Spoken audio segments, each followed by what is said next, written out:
Assalamu alaikum senior one. I hope you all are fine. Class, we are doing our topic Geography, chapter number 1 from your geography portion.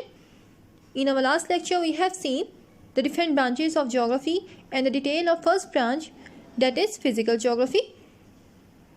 Now in today's lecture, we will discuss about the other two branches, human geography and environmental geography. So open your books, page number 10, branch number 2, human geography. It deals with the study of people and how humans interact with their physical environment. बच्चों, जिस तरह हमने physical geography में देखा, हम वो चीज़ें study करते हैं जो कि हमें नेचर की तरफ से प्रोवाइड की जाती हैं, जिस तरह माउंटेन्स हैं, लैंड है, वाटर है, एयर है, ये सारी चीज़ें हमें नेचर प्रोवाइड करता है. एक इम्पॉर्टेंट पार्ट जो कि हमारे इन्वायरमेंट का, जो हमारे अर्थ का है, कौन है? वो ह्यूमंस.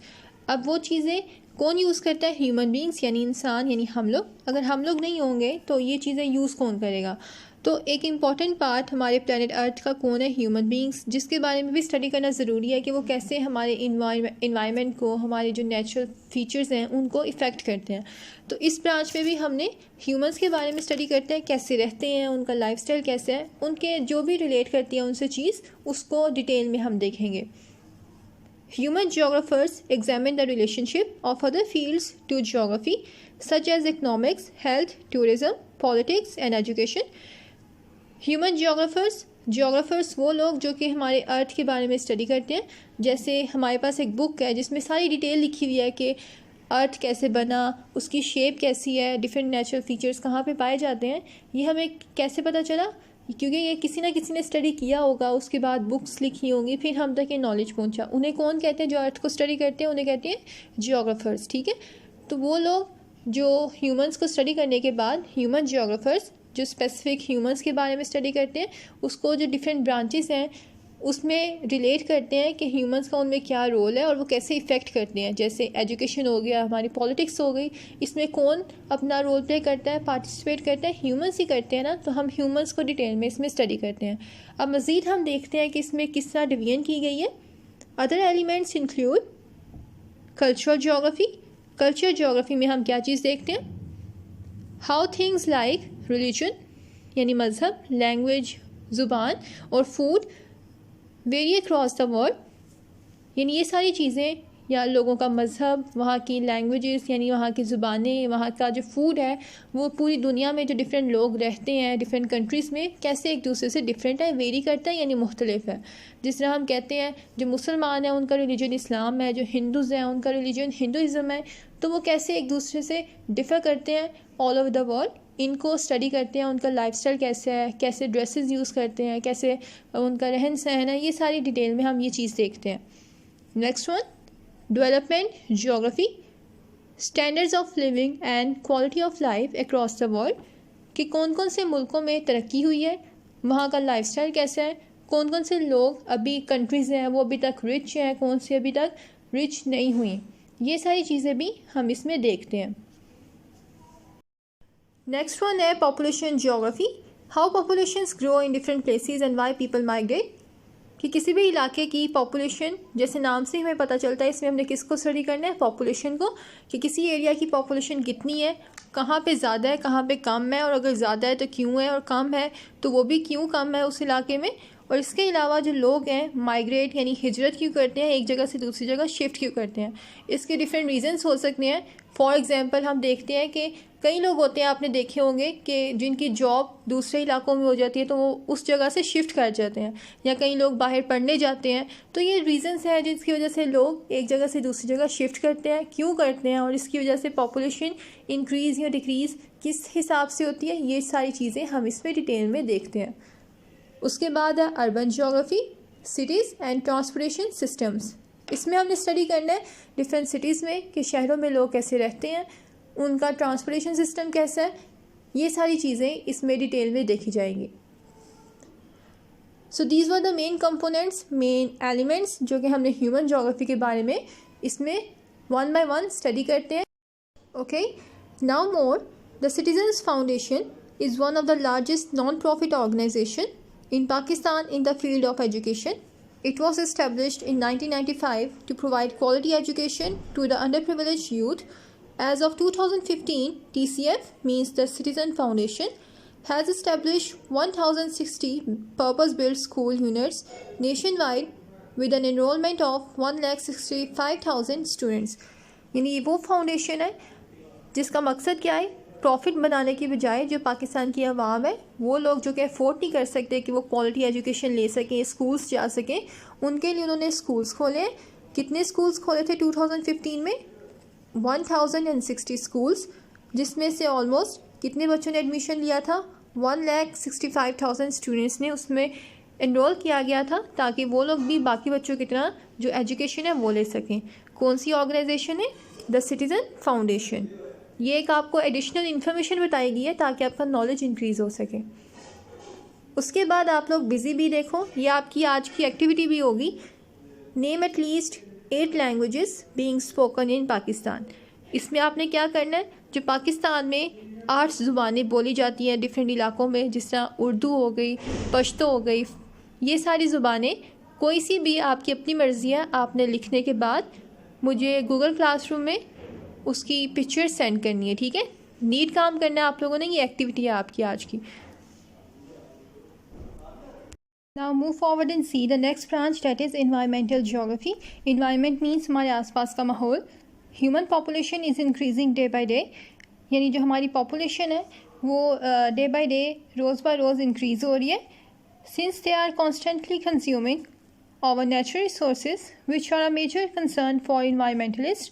Environmentalist कहते हैं जो हमारे environment को study करते हैं। This branch of geography deals with how people interact with nature and the environment. यानी इसमें हम ये चीज़ देखते हैं कि जो लोग हैं यानी इंसान, हम लोग कैसे इंटरेक्ट करते हैं नेचर के साथ, इन्वायरमेंट के साथ, हमारा क्या रिलेशनशिप है, हम इन्वायरमेंट को कैसे इफ़ेक्ट करते हैं, हमारी एक्टिविटीज़, हमारे एक्शन, हम जो भी काम करते हैं। It studies how our actions on the planet, such as agriculture, mining, industries, etc., lead to pollution, climate change, and soil erosion. यानी हम ये चीज़ देखते हैं कि जो ह्यूमन एक्टिविटीज़ हैं, जैसे एग्रीकल्चर है, माइनिंग है, माइनिंग मीन्स ज़मीन के नीचे से हम जो चीज़ें निकालते हैं, काने खोदना वगैरह, एग्रीकल्चर खेती बाड़ी करना, इंडस्ट्रीज़, जो बड़ी बड़ी इंडस्ट्रीज़ देखते हैं, किसने लगाई हैं? ह्यूमंस ने। और ये क्यों लगाई हैं? कि वो अपना जो लाइफस्टाइल है वो चेंज कर सकें, उनका बिहेवियर हम इसमें स्टडी करते हैं कि उसकी वजह से, उनकी एक्शंस की वजह से इन्वायरमेंट पे कैसे इफ़ेक्ट पड़ता है। फॉर एग्जांपल, जिस तरह हम इंडस्ट्रीज़ लगाते हैं, हम देखते हैं उसमें से जो पोल्यूशन निकलती है, जो हार्मफुल गैसेस रिलीज़ होती हैं इन्वायरमेंट में, उसका इफ़ेक्ट क्या पड़ता है इन्वायरमेंट पे? हमारा जो टेम्परेचर है वो इंक्रीज़ करता है, वो राइज़ करता है। तो ये हमारी, इसकी वजह से हमारा क्लाइमेट चेंज हुआ ना, तो ह्यूमन एक्शंस की वजह से जो हमारा इन्वायरमेंट इफ़ेक्ट होता है, उसको नुकसान पहुंचता है या फ़ायदा पहुंचता है, हम ये चीज़ इसमें स्टडी करते हैं। Basically to study how people can harm और प्रोटेक्ट द इन्वायरमेंट, कि इन शॉर्ट वही चीज़ बताई गई है कि किस तरह लोग जो इन्वायरमेंट है उसे प्रोटेक्ट करते हैं या उसे नुकसान पहुँचाते हैं। Environmental geography help us to know how different kinds of man made pollution effect our world, कि किस तरह मैन मेड मीन्स जो इंसानों की बनाई हुई पोल्यूशन है वो किस तरह हमारी दुनिया को अफेक्ट करती है।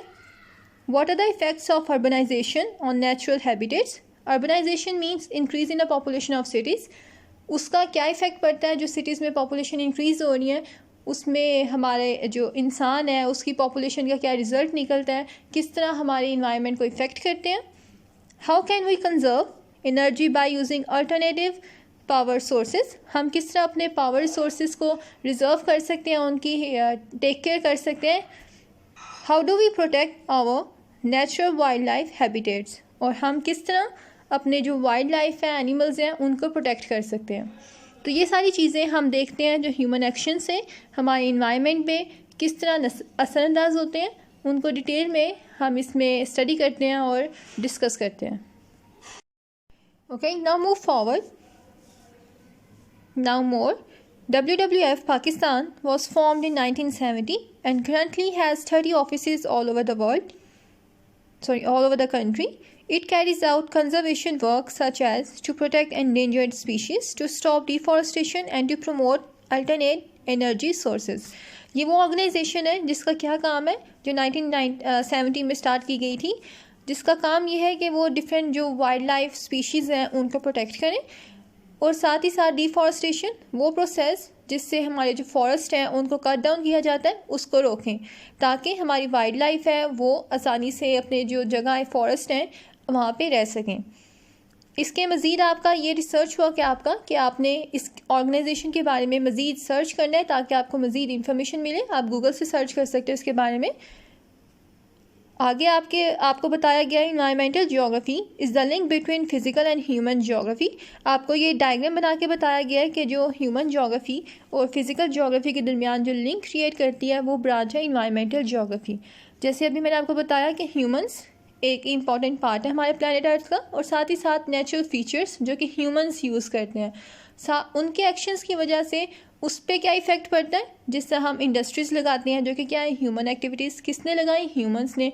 उनकी वजह से जो हार्मफुल गैसेस गई इन्वायरमेंट में, उसका रिज़ल्ट क्या निकला? क्लाइमेट चेंज, यानी हमारा एटमॉस्फेयर चेंज हुआ, हमारा इन्वायरमेंट चेंज हुआ, हमारा क्लाइमेट चेंज हुआ। तो ये एक तरह से लिंक क्रिएट कर रहे हैं ना हमारे जो तीनों ब्रांचेस हैं। तो इसलिए आपको बताया गया कि ये तीनों में ये जो ब्रांचेस हैं वो एक दूसरे से रिलेट करती हैं, इनमें आपस में लिंक है। Now see the next topic, the geography of Pakistan. Our beloved country is blessed with all the 4 beautiful seasons around the year, courtesy of a great mix of landscapes and climatic conditions. यानी पाकिस्तान को अल्लाह ताला ने हर मौसम से नवाजा है। यहाँ पे विंटर भी है, फॉल, समर, स्प्रिंग, हर मौसम हम लोग इंजॉय करते हैं। In the northern part of the country, we find the world's most magnificent mountain range of Karakoram, including K2, the world's second highest mountain. इसके अलावा पाकिस्तान में जो दुनिया का दूसरा बड़ा पहाड़ माउंटेन पाया जाता है वो पाकिस्तान के नॉर्दर्न पार्ट में जो माउंटेन रेंज है कराकोरम, वहाँ पे पाया जाता है। Among these mountains are also the greatest clusters of ice glaciers, including the world's longest non-polar Siachen and Baltoro glaciers. These glaciers are finally melting down into the famous Indus River system. Below the mountains are lush green natural forest. यानी glaciers किसे कहते हैं? बर्फ़ के टुकड़ों को, जो कि किस वजह से मूव करते हैं? जो ज़मीन की ग्रेविटी की वजह से या स्लोप की वजह से, जिसमें इंसानों का कोई अमल दखल नहीं होता, वो ज़मीन के स्लोप या फिर ग्रेविटी की वजह से मूव करते हैं, उन्हें हम कहते हैं ग्लेशियर्स, यानी वो बर्फ़ के टुकड़े। वो भी पाकिस्तान में पाए जाते हैं। इसके अलावा on the contrast, the central part of the country is dominated by agricultural land, arid plains and deserts. Arid means dry, यानी यहाँ पे मैदानी इलाके भी पाए जाते हैं, सहरा भी पाए जाते हैं। Pakistan economy is dependent on agriculture. Due to its unique global location and climate, the country produces all types of food commodities, which include fruits and vegetables, dry nuts, rice and wheat. यानी पाकिस्तान की location और इसका climate ऐसा है कि यहाँ पे हर किस्म की खाने की चीज़ें उगाई जाती हैं। The total geographic area of Pakistan is around 80 million hectares, or 8 lakh square kilometers, of which around 27% is under cultivation. Hectares कहते हैं वो यूनिट जिसको हम यूज़ करके किसी एरिया को मेजर करते हैं। पाकिस्तान का टोटल एरिया कितना है? 80 मिलियन हेक्टर्स। ये आप अंडरलाइन करो, आपके एमसीक्यूज़ में आ सकता है, आपके शॉर्ट क्वेश्चन में आ सकता है, जो कि कितने इक्वल है? 8 लाख स्क्वायर किलोमीटर्स, जिसमें से सिर्फ जो 27% है वो कल्टीवेशन यानी कल्टीवेशन के लिए यूज़ किया जाता है। यानी वो एरिया जिसे हम इस काबिल बनाते हैं कि वहाँ पे क्रॉप्स को उगाया जा सके। कितने परसेंट एरिया? 27%। ये भी आपने अंडरलाइन कर लेना है। All the Pakistan's major 5 rivers in the northern mountain ranges and pour one by one into each other and finally into Indus River. Indus, with an overall length of around 3200 km, is Pakistan's longest river. Other important rivers to be mentioned are Jhelum, Chenab, Ravi and Satluj. ये वो दरियाएं पाकिस्तान के जो कि किस में जाके finally गिरते हैं? इंडस रिवर, जो कि पाकिस्तान का सबसे बड़ा दरिया है, जिसकी लेंथ कितनी है? 3200 किलोमीटर। ये सारे इंपॉर्टेंट पॉइंट्स हैं, साथ साथ आप अंडरलाइन करते जाओ। Deserts form a significant part of the country's geography and are located in the central and southeastern regions. The major deserts of Pakistan include Thar, the largest, यानी पाकिस्तान का सबसे बड़ा डेजर्ट कौन सा है? थार, चोलिस्तान, थल एंड खरान डेजर्ट, ये पाकिस्तान के कॉमन मेजर डेजर्ट्स हैं। And finally, the coastal area of the Arabian Sea lies in the south with a coastline of more than 1200 km covering the provinces of Sindh and Balochistan. इसके अलावा जो coastal area है, जो Arabian सी है, जो पाकिस्तान में पाया जाता है साउथ में, जिसका फ़ायदा ये है कि ये ट्रेड के लिए यूज़ किया जाता है और पाकिस्तान बहुत सी कंट्रीज़ को अलाउ करता है यहाँ से ट्रेड करने के लिए, जिसका पाकिस्तान को भी खुद बहुत फ़ायदा पहुँचता है।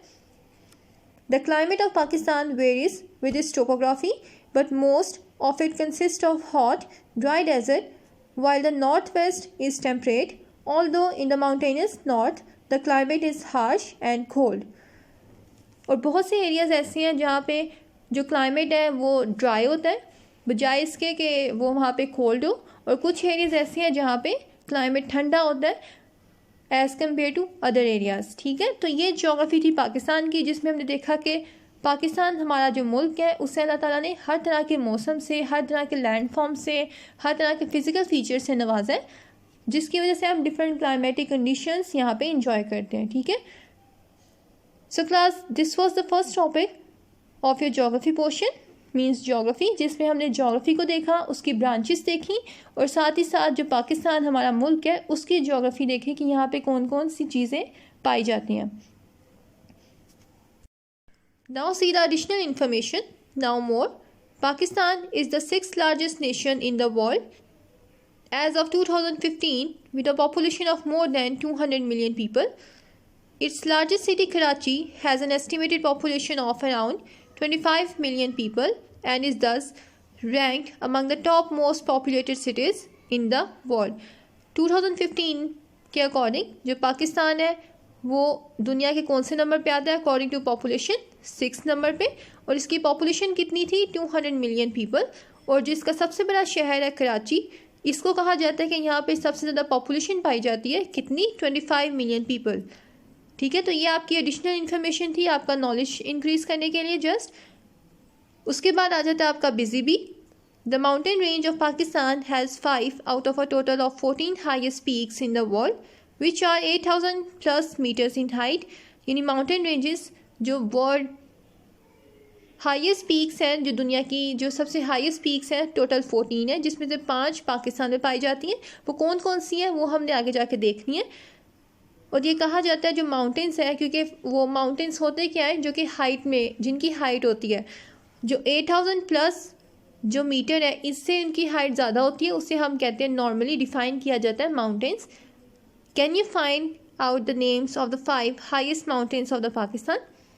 तो यह आपसे पूछा गया है कि पाकिस्तान में जो 5 बड़े माउंटेन्स पाए जाते हैं, क्या आप उनके नाम बता सकते हैं? तो ये भी आपकी एक्टिविटी होगी कि आपने बताना है कि पाकिस्तान में कौन से 5 हाईएस्ट माउंटेन्स हैं वो पाए जाते हैं। इसके साथ साथ एक और एक्टिविटी आपको मैंने बताई थी कि आपने बताना है कि पाकिस्तान में कौन सी जो 8 ज़ुबानें हैं वो बोली जाती हैं।